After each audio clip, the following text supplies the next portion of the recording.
with Jenna.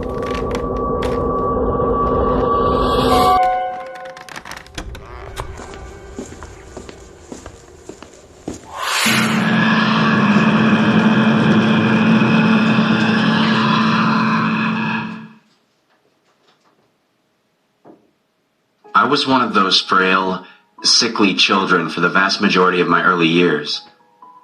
I was constantly being shuffled from physician to physician with one ailment or another. Asthma, perpetual tonsillitis, severe allergies to pretty much everything. You name it, I dealt with it at one point or another growing up.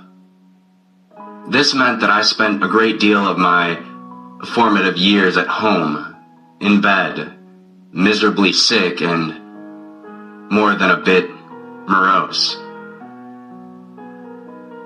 There was an upside to this, however. My father would often take time out of work to sit in my bedroom and read to me.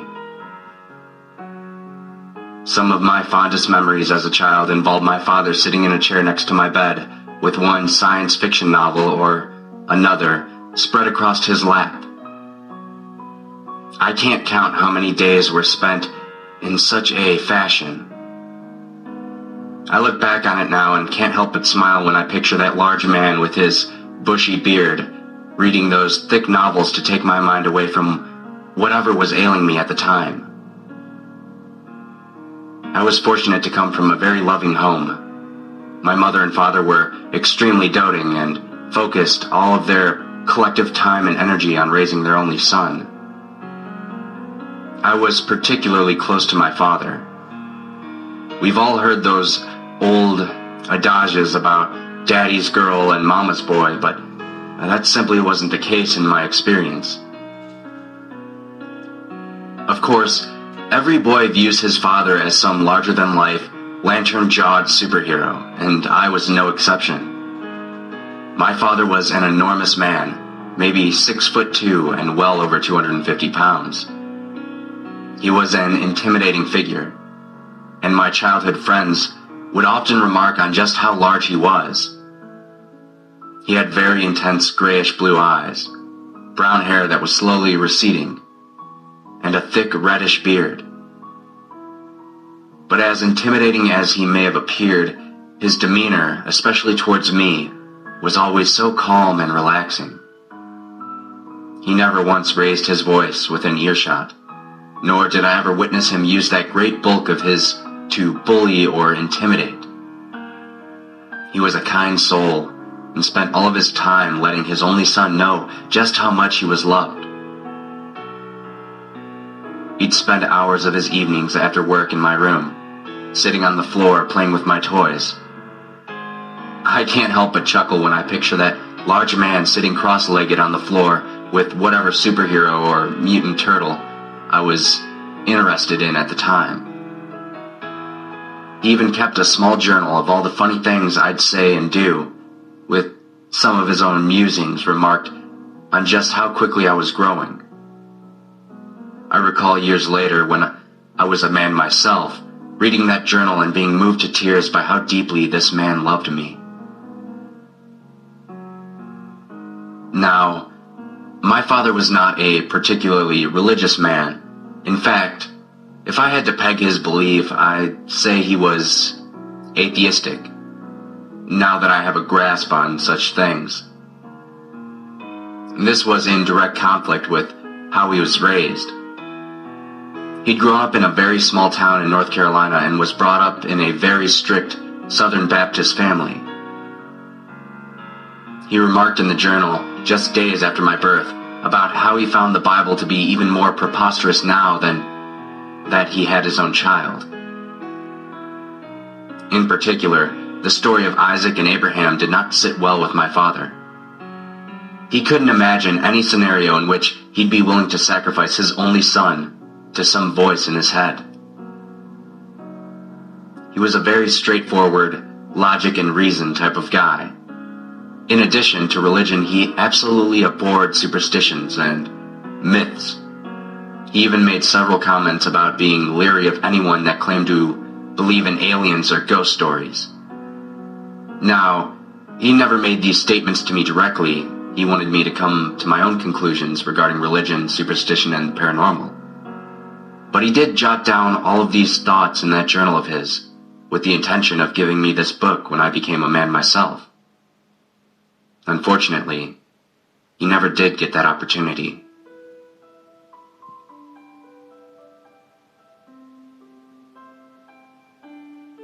As you can imagine, his death had a devastating impact on the course of my life. I remember vividly my mother coming to my room with tears and makeup streaming down her face. She cradled me in her arms, and for the longest time simply rocked back and forth while sobbing silently to herself. Eventually, she pulled herself together enough to tell me that my father's small pickup truck had been struck on his drive home from work. The other vehicle involved was a semi, being driven by a man with too little sleep. He didn't even know that he had been involved in an accident until the officer responding to the crash pulled him from the wreckage of his own vehicle. I was in shock. I was beyond consoling, and honestly, I was furious. I was only 5 or 6 when my father passed, and in my mind, all I could focus on was the fact that my dad had broken his promise. He would say to me, as he tucked me in at night, that I was his favorite thing in the world, and he would always be there to make certain I was safe. It was repeated so often, night after night, that it almost became a mantra of his. But he made a promise, and now he wouldn't be around to keep it. After my father's death, my mother was unable to afford the small 3-bedroom home nestled in the foothills of the mountains that I grew up in. We were forced to move to an older, run-down part of town, and needless to say, it was just another factor contributing to the overwhelming sense of loss that I was dealing with at the time. I hated the town. I hated the new school that I was required to attend when my health permitted. But most of all, I hated our new home and the empty feeling it seemed to exude without my father's presence. He never lived in that house. Those walls had never heard that big, guttural laugh of his, or sat idly by as he read to me during the night. The house was a source of anxiety for me in those days. It was old, built sometime in the 1920s, my mother had told me. It was ancient. It was cold, and everything about it seemed to be in a constant state of disrepair. The white paint was chipping in numerous spots on the exterior. The hardwood floors were warped and pockmarked throughout. Even the grass outside remained a dismal brown year-round. The house itself had 2 small bedrooms, a bathroom, a tiny dated kitchen, and a musty living room that seemed to be an afterthought in the builder's original designs. Oh, I loathed that house. The floors creaked as everything settled at night. The windows were so old and grimy that they permitted very little light. My room was situated in the very back of the home, and was so small that I had just enough room for my twin bed and a little dresser. We'd been in that house for about 6 weeks when I started noticing some odd things happening, especially at night. I would come home from school to find that my bed, which had been made that morning, was in complete disarray. The clothes in my closet would sometimes be strewn across my room, much to my mother's disapproval, and other things like doors and windows seemingly opening and closing of their own volition. But the first truly unnerving occurrence that I can recall was just after my mom had tucked me in one night. I was staring at the ceiling, trying to decide if the water stain above my bed resembled a dog or something a bit more equestrian. I was beginning to nod off, catching myself closing my eyelids for a bit longer than was required to blink. My thoughts were slowly spiraling towards something that were closer to dreams when I had heard a small scratching sound coming from the foot of my bed. At that time, My bed was nestled in the corner of the room, parallel to the doorway on one side, and opposite my small closet that was a few feet from the footboard of my bed. I dismissed the sound as one of the many unexplained noises that the house emitted at night, and began drifting once more when I heard the noise again. This time it was louder and unmistakable as scratching. It was with a bit more purpose, it seemed. I held my breath, closed my eyes, and focused all my attention on deciphering that sound.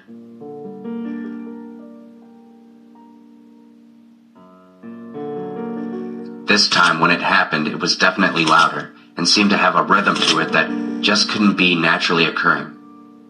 It was almost like Morse code, like the scratching was meant to convey some kind of message. I got the feeling that it wasn't trying to say, "ship in distress," or anything as mundane or typical as that. I can't explain why, but the sound began to make me very uneasy, as though it were containing a darker presence. The hair on the back of my neck began to rise without prompting, and I found myself pulling the covers closer and closer to my chin. The sound would stop sporadically, and then begin again with more fervor each time. And always that same rhythm. Scratch, scratch, scratch. Followed by a short pause, and then scratch, scratch. I was frozen, completely fixated on this noise, but unable to call out to my mother, whose bedroom was on the other side of the wall. My mouth was dry, and I was constantly moving my tongue around, swallowing to force something resembling moisture back into my mouth. Suddenly, the scratching stopped, mid-sequence this time, and was replaced by the rattling of the closet doors. The closet was that old accordion-style sliding type, with the wooden slats. I was amazed that the sound hadn't prompted my mother to come in and see why I was out of bed. The rattling became more insistent, violent even, and that's when I rediscovered the ability to scream. I yelled at the capacity my little lungs would permit until my room was flooded with light, and I could make out my mother's silhouette in the doorway. "What's wrong, honey?" Concern evident in my mother's sleepy voice. I sat up in bed, never taking my eyes off the closet. There's someone in there. She blinked a few times to clear the remaining fuzziness that sleep offers from her eyes, and walked over to the closet. She flung the doors apart, with a horrid screeching sound. And when it was clear that no boogeyman was immediately apparent, she began shuffling the clothes hanging from the rod to show me that there was no occupant. "See, sweetheart? There's no one in here. It was just a bad dream."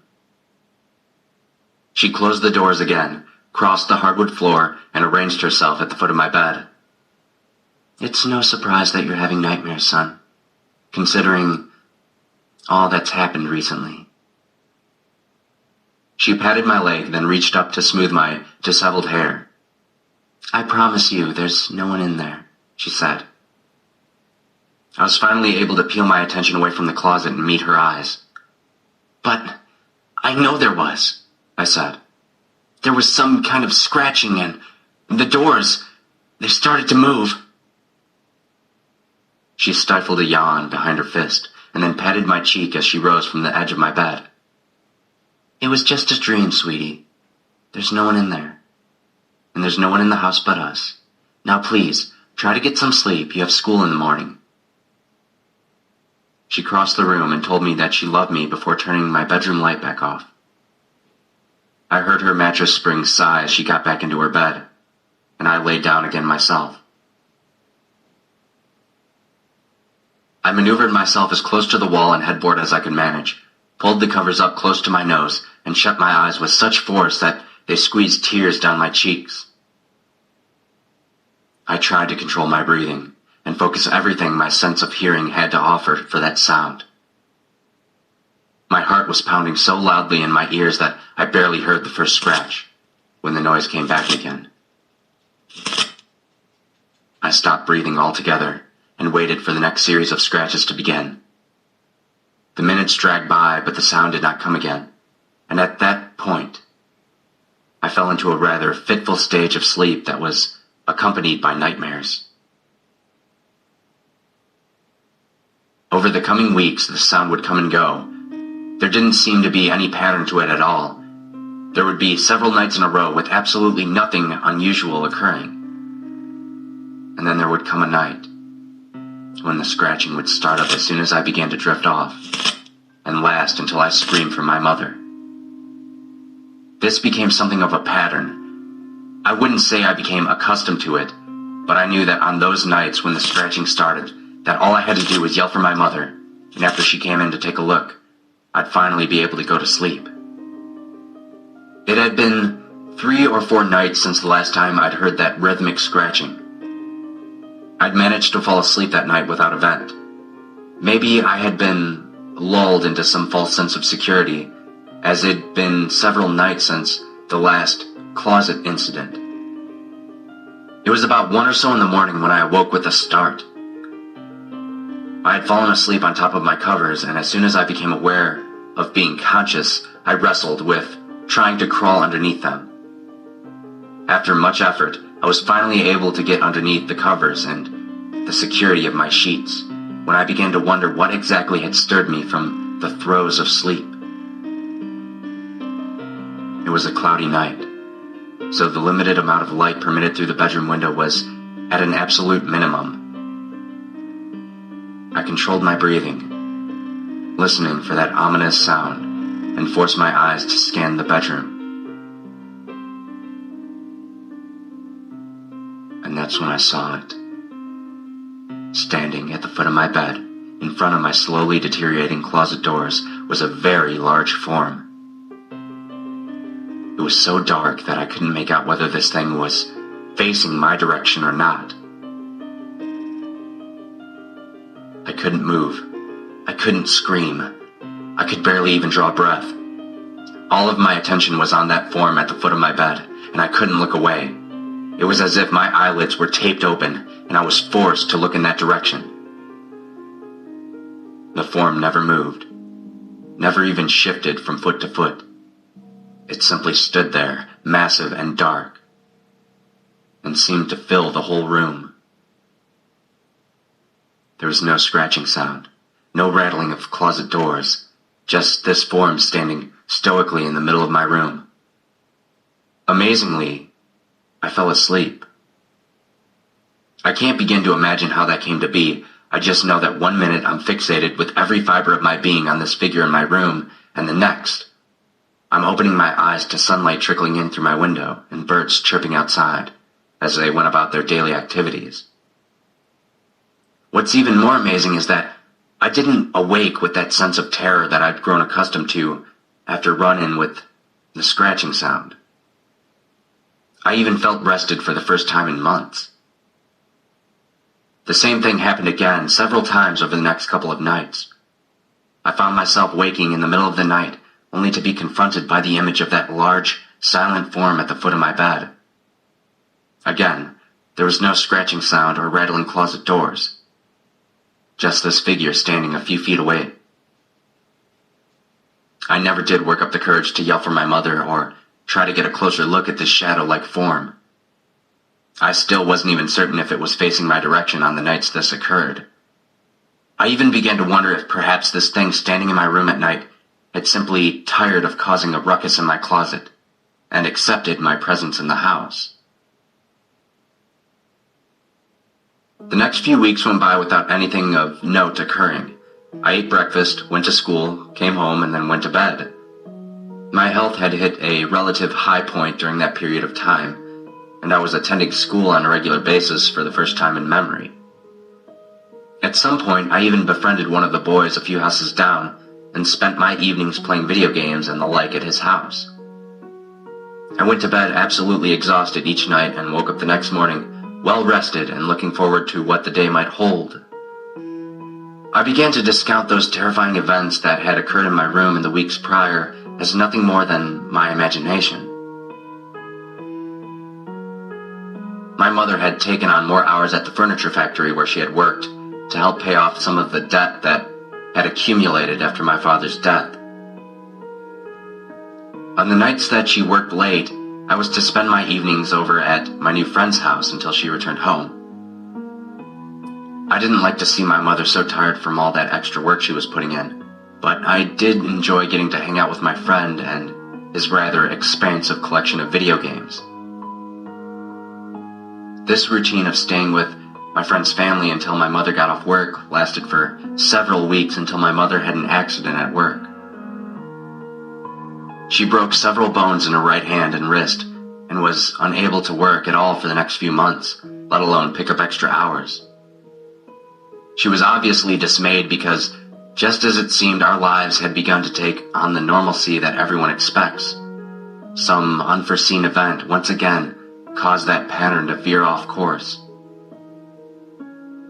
She received some pretty heavy-duty pain medication along with a cast on her arm and retired to bed early that night of her accident. I was permitted to watch television after I completed my homework, and then I went to bed myself after my favorite cartoons turned off. I'd been in bed for about a half an hour, listening to the unusual sounds of my mother's snoring from the next room, when I thought I heard that all-too-familiar scratching sound from my closet. Initially, I tried to ignore it, going so far as to covering my head with my pillow and forcing myself to sleep. After a few minutes, I realized that this wasn't working. The scratching sound never abated and only seemed to increase in tempo as the minutes passed. I was more angry than frightened at this point. It had been many weeks since the last time I had to deal with this, and I'd begun to hope that it had stopped altogether. After a few more minutes, I finally came to the decision that I would open the closet door myself and finally put my mind at ease. It had to be a rat or something. There had to be some explanation, and I was determined to find out. I pushed the cover towards the foot of my bed and began moving my feet towards the floor. As soon as my bare feet made contact with the cold hardwood, the scratching sound ceased altogether and was replaced with the violent shaking of the closet door. I let out an involuntary yelp, as it had been a long time since I heard that sound, and I'd never seen it so violent. The closet doors were rattling around with such force that I was afraid they would tear loose from their hinges. I lifted my feet back into bed and worked up the courage to begin yelling for my mother. "Mom! Mom! Please come in here!" I yelled with as much volume as I could muster. No response. Not even the slightest break in her snoring. She was out cold. I yelled again and again, but to no avail. The moment I began yelling, the shaking of the closet doors had ceased, as they usually do in this situation. But my yelling wasn't followed by the sound of my mother's footsteps this time, and the doors began shaking once again. I didn't know what to do. I was far too scared to get up and make a mad dash for my mother's room, but my fearful screams seemed to have no effect. I began to sob. I'd reached a breaking point, and I couldn't help but pull my knees up to my chest and whimper. Suddenly, the doors quit their frantic dance. They just stopped shaking altogether. I managed to lift my face from the protection of my knees, and to my horror, I saw the closet door begin to slide apart. No more scratching, no more rattling. I was finally going to come face to face with my tormentor. The doors finally opened all the way, and I could see now that my clothes and the darkness within them were shifting. I could just make out a hand part the clothes on the rack, and felt bile rise in my stomach as I realized the skin on that hand was absolutely putrid, gray and mottled. I now became aware of the most horrific stench I had ever encountered. I wanted to spring from my bed and jump through the window, or pull the covers over my head and will away this nightmare. But I was completely transfixed, rooted in place. I couldn't budge a muscle. I could now make out a torso in that space that my clothes once occupied. It was covered in that same rotting flesh as the hand. Next, and most terrifying, I could see two pools of absolute darkness that constituted the eyes on this nightmare. They were sunk down deep into the crevices of his face, and were completely void of any emotion that I could discern. The creature had finally emerged from behind my shirts and jackets hanging from my closet rack. It paused for a moment at the entrance to the closet and seemed to size up the room. It was tall and impossibly skinny, almost to the point of being emaciated. The fingers and toes ended in long, black, ragged nails that were almost talon-like. Bits and pieces of flesh were missing over various parts of the creature's body. I could clearly make out what appeared to be ribs in its torso and the yellowing bone of one elbow. It had a few tufts of blackened hair protruding from its grotesque and bulbous head. Its mouth, wide and filled with small rows of teeth that came to points so sharp they looked as if they had been filed. Its nose was two little slits, with absolutely no protrusion that I could discern. It just stood in the doorway of my closet, smiling at me with those sharp teeth and that unnaturally wide mouth. It stared at me as if it was trying to convey that it had all the time in the world and intended to drag out whatever horror was about to visit me. Suddenly, the creature jerked its head to the side and seemed to sniff the air with that horrible little nose. The sniffing became more frantic, and the creature kept jerking its head from side to side as if it caught a scent it wasn't fond of, and was trying to ascertain exactly where this odor was originating. That's when I noticed movement in my peripheral. I was able to tear my eyes away from this monstrosity long enough to look to the corner of my room, where I had seen the sudden movement.